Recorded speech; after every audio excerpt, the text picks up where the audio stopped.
Hello student. Sociology का main subject की unit third है आपका, और इसका नया टॉपिक है आपका सोशल स्ट्रेटाफिकेशन। स्ट्रेटाफिकेशन आपका जो वर्ड आया है ये जियोग्राफी जियो भूगर्भ शास्त्र से आया है आपका, भूगर्भ शास्त्र से। और यहाँ पे आप देखोगे कि एक आपका आता है टॉपिक इक्वेलिटी। इक्वेलिटी के अगेंस्ट ये वर्ड है आपका। जब हम सोसाइटी को डिफरेंट लेवल में बांटते हैं तो किसी भी समाज को अलग अलग स्तर में बांटने की जो प्रक्रिया है वो सोशल स्ट्रेटाफिकेशन कहलाती है। स्ट्रेटा का मतलब होता है एक स्तर। किसी भी समाज में आप देखोगे, जब हम समाज का अध्ययन करते हैं, जब भारत में समाजशास्त्र की शुरुआत हुई तो आपके प्रोफेसर जीएस घुरिये थे, Indian sociologist, father of Indian sociology कहे जाते हैं। तो उन्होंने सोसाइटी का जब स्टडी किया है तो उसमें कास्ट आपका बहुत इंपॉर्टेंट टॉपिक है जो नेक्स्ट कमिंग क्लास में आपका डिस्कस किया जाएगा। तो जब हम सोशल स्ट्रक्चर की बात करते हैं तो सोशल स्ट्रक्चर में हम देखते हैं कि सोसाइटी में विभिन्न वर्ग हैं जिनमें एक हायरार्की मिलती है, उच्चता और निम्नता का क्रम है। और उच्चता और निम्नता के क्रम में इसको बांटने की प्रक्रिया को ही हम सोशल स्ट्रेटाफिकेशन या सामाजिक स्तरीकरण के रूप में जानते हैं। ठीक है बेटा। सामाजिक स्तरीकरण वह प्रक्रिया है जिसमें व्यक्तियों के समूहों को उनकी प्रतिष्ठा, संपत्ति और शक्ति की मात्रा के सापेक्ष पदानुक्रम में विभिन्न श्रेणियों में उच्च से निम्न रूप में स्तरीकृत किया जाता है। सामाजिक स्तरीकरण एक विश्वव्यापी प्रक्रिया है। अब हम बात करते हैं इक्वलिटी की। इक्वलिटी की बात संविधान करता है, भारत का संविधान समानता की बात करता है। बट सोसाइटी की नेचर ये है कि समाज इवन दो यहाँ तक कि विश्व में सभी समाजों में इनइक्वालिटी देखने को मिलती है। समाज का मूल कैरेक्टर है कि उसमें इनइक्वालिटी देखने को मिलेगी, उच्चता और निम्नता का क्रम देखने को मिलेगा। ठीक है। उच्चता के और निम्नता के क्रम में बांटने के लिए किसी भी यहाँ पर caste, class, occupation, income, age, तो ये आपका क्या कहलाएगा? स्ट्रेटाफिकेशन कहलाता है, जिसमें हमने यहाँ पे पॉइंट्स आपके दिए हुए हैं। ठीक है बेटा, चलते हैं नेक्स्ट पॉइंट को लेकर के। सामाजिक स्तरीकरण का अर्थ, परिभाषा है, meaning and definition of social stratification. सभ्यता और संस्कृति के विकास के साथ साथ जैसे समाज का आकार बढ़ता है वैसे वैसे यह सामाजिक स्तरीकरण भी बढ़ता जाता है। अब सोशल स्ट्रेटाफिकेशन की अगर हम बात करें तो आप देखोगे,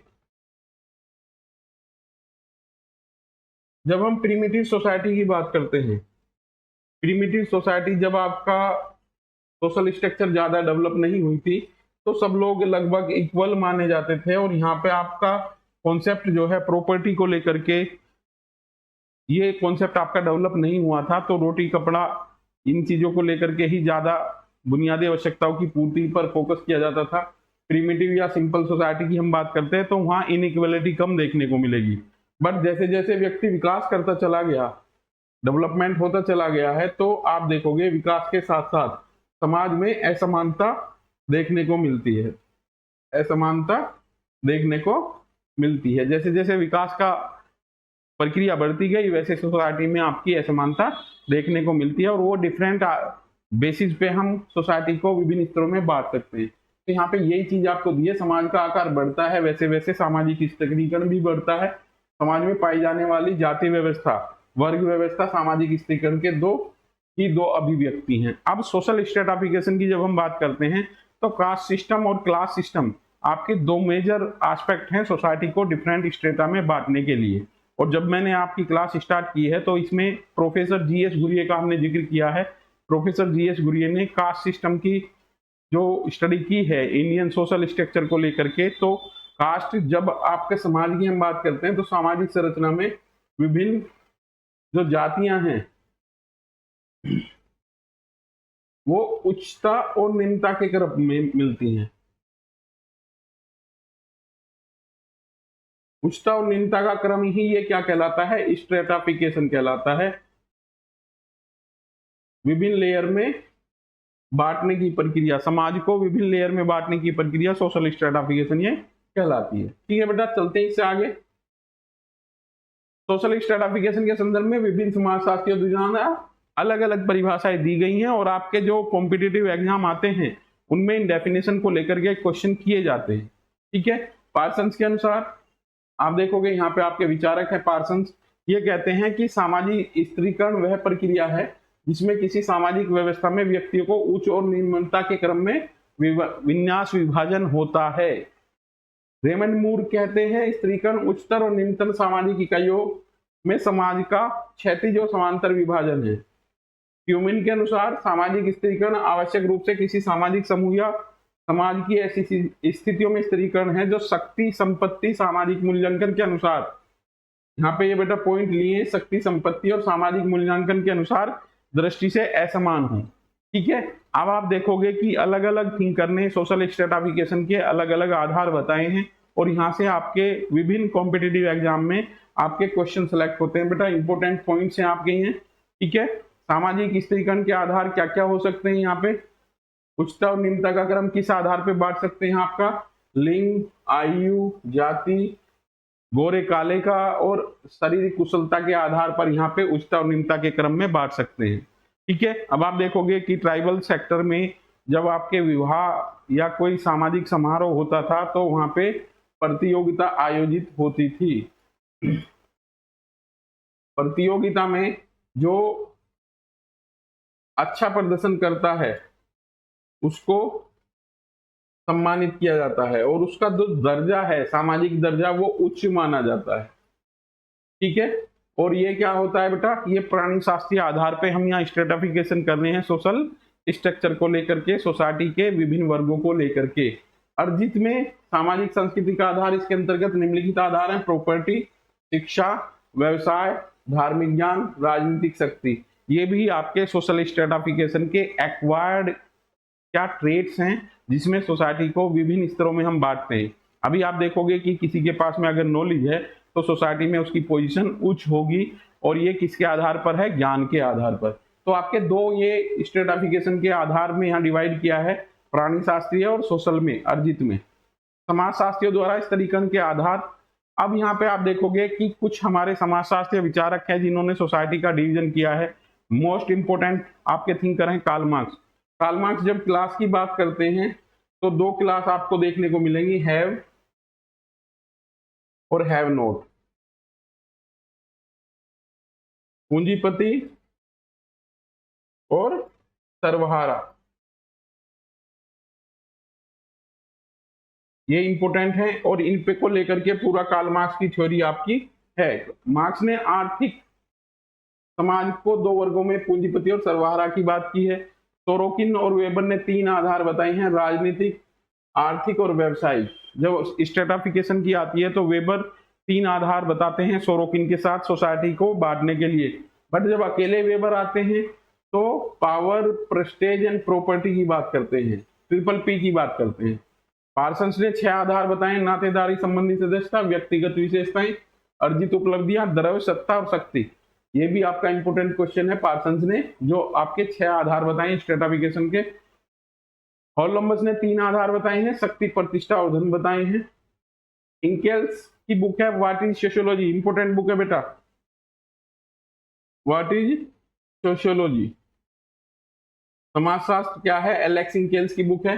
वस्तुनिष्ठ, यह मूर्त होता है जिसे देख करके बताया जा सकता है, और व्यक्तिनिष्ठ इसे केवल अनुभूति किया जा सकता है। इन दो आधार पे आपके सोशल स्ट्रेटाफिकेशन हो सकता है अकॉर्डिंग टू एलेक्स इंकेल्स। नेक्स्ट आते हैं, बोटोमोर ने 2 आधार बताए हैं: प्रतिष्ठा और शक्ति। ओल्सन ने 3 आधार बताए हैं बेटा: शक्ति, सुविधा और सम्मान। ये आपको अच्छे तरीके से कर लेना बेटा, यहाँ से आपके क्वेश्चन बनते हैं। और ये जो बेसिक कॉन्सेप्ट हैं इनमें अगर आप देखोगे तो ये पीजीटी के पॉइंट ऑफ व्यू से आपके इंपोर्टेंट होने जा रही हैं बेटा। सी राइट मिल्स ने 3 आधार बताए हैं: विशेष अधिकार, प्रतिष्ठा और सत्ता बताई हैं। मैक्स वेबर ने संपत्ति, शक्ति और सम्मान बताए हैं: power, prestige and property. Triple P का फॉर्मूला है बेटा ये, अभी ऊपर मैंने डिस्कस किया है। ये सी राइट मिल्स, गिडिंग्स और सील्स केवल शक्ति को ही स्त्रीकरण का आधार मानते हैं। Powerful on the basis of शक्ति, पावर, शक्ति के आधार पर विभिन्न वर्गों में बांटना स्ट्रेटाफिकेशन का एक आधार शक्ति को बताया है। ठीक है बेटा, नेक्स्ट चलते हैं इसमें। सामाजिक स्त्रीकरण के प्रकार: बंद स्त्रीकरण यह वंशानुगत या जन्म के आधार पर होता है, जैसे जाति, जनजाति या कृषक समाज। और मुक्त स्त्रीकरण आपका आधुनिक समाज है। ये आपका सरल समाज में होता है बेटा, और ये जटिल समाज में है, या आप कह सकते हो जटिल समाज के स्थान पर आप कह सकते हो औद्योगिक समाज या इंडस्ट्रियल सोसाइटी, तो मुक्त में आप देखोगे यहाँ योग्यता कुशलता को महत्वपूर्ण माना गया है, यहाँ हेरिडिटी के बेस पर इंपोर्टेंट माना गया है। बोटोमोर ने स्त्रीकरण के 4 प्रकार बताए हैं, दास प्रथा, जाति, जागीर और वर्ग। ये भी आपका इंपोर्टेंट है। टीबी बोटोमोर ने काफी आपके पॉइंट ऑफ व्यू दिए हैं अकॉर्डिंग टू टॉपिक। आप देखोगे बोटोमोर कहते हैं कि समाजशास्त्र में प्रयोगशाला का अभाव होने के कारण हम इसे विज्ञान की श्रेणी में नहीं ला सकते। ओल्सन ने सामाजिक स्त्रीकरण के 4 प्रकार बताए हैं, सामाजिक परिवर्तन को प्रोत्साहन, संघर्ष और तनाव में कमी। स्त्रीकरण के 4 प्रकार, ठीक है, संघर्ष तनाव में कमी, सामाजिक एकीकरण और सामाजिक प्रगति को स्वीकार किया जाता है। ये ओल्सन की डेफिनेशन है बेटा, इसे मत करना, छोड़ देना इसे। नेक्स्ट चलते हैं बेटा, सामाजिक स्त्रीकरण का महत्व क्या है। महत्व, अगर किसी समाज में फंक्शन ऑफ सोशल स्ट्रेटिफिकेशन, सामाजिक स्त्रीकरण के कारण ही सामाजिक व्यवस्था सुचारू रूप से चलती रहती है। सोसाइटी की मूल नेचर है कि उसमें इनइक्वालिटी मिलेगी, ठीक है। तो यहाँ पे सामाजिक स्त्रीकरण का महत्व सामाजिक आवश्यकताओं की पूर्ति करने में सहायक है, मानव की मनोवृत्तियों का निर्धारण करता है, व्यक्ति की परिस्थिति और भूमिकाओं का निर्धारण करता है। इंपोर्टेंट है बेटा, सहयोग की भावनाओं को बढ़ाता है और संघर्ष से बचाव करता है, अधिक कार्य करने के लिए प्रोत्साहन करता है। डीओएल के कारण, कार्यों के विभाजन के कारण एक स्तर दूसरे स्तर पर डिपेंड रहता है, सामाजिक प्रगति में सहायक है और सामाजिक व्यवस्था और संगठन बनाए रखने में सहायक है। अगर सोसाइटी में सामाजिक स्त्रीकरण का अभाव होगा तो सोसाइटी प्रॉपर रूप से नहीं चल पाएगी। तो सामाजिक स्त्रीकरण के ये सभी आपके फायदे हैं बेटा, और इन्हें अच्छी तरीके से आप कर लोगे। अलग अलग आधार पर हम सोशल स्ट्रेटिफिकेशन कर सकते हैं, जिसमें आपका caste and class 2 important part आपके दिए हुए हैं। स्ट्रेटिफिकेशन में हम यही कहेंगे कि सोशल स्ट्रेटिफिकेशन क्या है। Social stratification is the process to categorise the society in hierarchical division. विभिन्न आधारों पर समाज का उच्चता और निम्नता के क्रम में बांटने की प्रक्रिया को हम सामाजिक स्त्रीकरण ही कहते हैं। सामाजिक स्त्रीकरण की विशेषताएं, विभिन्न स्तरों में विभाजन है, इन स्तरों में उच्चता और निम्नता का होना आवश्यक है। स्त्रीकरण से संबंधित विभिन्न परस्पर संबंध होते हैं। सामाजिक स्त्रीकरण की प्रकृति सामाजिक और सांस्कृतिक दोनों होती है। जो सोशल स्ट्रेटिफिकेशन की जो प्रक्रिया होती है वो सोसाइटी के द्वारा अप्रूव्ड होती है और वो हमारी कल्चर का एक पार्ट होती है।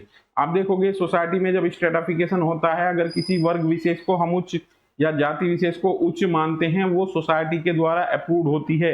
वो ऐसा नहीं है कि सोसाइटी नहीं मानेगी, ठीक है। सोशल स्ट्रेटिफिकेशन एक प्रकार का क्या है, रिजल्ट है सोसाइटी में जो देखने को मिलता है। आप देखोगे इसमें मैंने आपको बताया कि समाज की नेचर ही है कि समाज में विभिन्न स्तरों पर लोगों का कैटेगराइजेशन होगा on the basis of multiple factor. आप देखोगे कास्ट इसमें इंपॉर्टेंट फैक्टर है। जब हम भारत की सामाजिक संरचना का अध्ययन करते हैं तो जाति व्यवस्था किसी भी संरचना में एक इंपॉर्टेंट रोल प्ले करती है। उच्च जातियां और निम्न जातियों में हम समाज की संरचना को बांट करके अध्ययन करते हैं। और जो हमारे सबसे पहले थिंकर आए थे जिन्होंने भारतीय समाज का अध्ययन किया है, तो जाति के आधार पर आपका समाज में स्त्रीकरण का एक इंपॉर्टेंट पार्ट है, स्त्रीकरण किया गया है। समाज को विभिन्न वर्गों में बांटा गया है जाति के आधार पर। तो ये जो प्रक्रिया है आपकी सोशल स्ट्रेटिफिकेशन कहलाती है। ये आपका सोशल स्ट्रेटिफिकेशन का एक छोटा सा टॉपिक था बेटा। इसमें आगे नेक्स्ट टॉपिक में मिलते हैं। जाति एक इंपॉर्टेंट कॉन्सेप्ट है। किन किन लोगों ने जाति को लेकर के कार्य किया है वो आपका एक बड़ा टॉपिक होने वाला है, जहां से आपकी बहुत से क्वेश्चन बनते हैं। Professor GS Ghurye, MN Srinivas, ये इंपॉर्टेंट थिंकर हैं आपके, जिन्होंने जाति को लेकर के भारतीय सामाजिक संरचना का अध्ययन किया है। सोशल स्ट्रेटिफिकेशन में इतना ही आपके लिए काफी है बेटा, और स्ट्रेटिफिकेशन की प्रक्रिया को आगे बढ़ाते हैं नेक्स्ट क्लास में। नेक्स्ट टॉपिक आपका कास्ट रहेगा बेटा, ठीक है बेटा। मिलते हैं नेक्स्ट क्लास में। जय हिंद।